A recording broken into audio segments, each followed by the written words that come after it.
Magandang umaga sa lahat. Welcome po kayo sa ating gawain. Dito na po tayo sa mga awit 34:3. Aking babasahin. Ang kadakilaan niya ay ihayag at ang ngalan niya'y purihin ng lahat. Purihin nawa ang Diyos sa pagbasa ng kanyang salita. Tayo manalangin, Panginoon. Maraming salamat po sa iyong mga kagandang loob sa bawat isa sa amin, O Lord, sa pangalan ni Jesus na aming Panginoon tagapagligtas. Amen.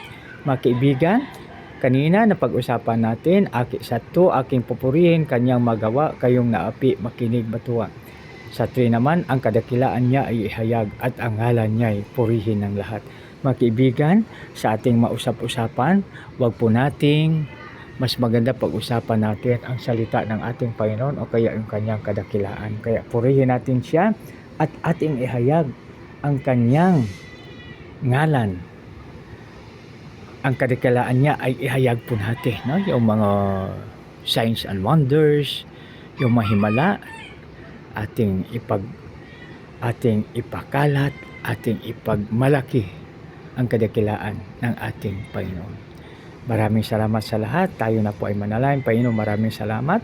Tulungan mo po kami, O Lord, na magawa namin ang nais mo, Panginoon, na aming gawin.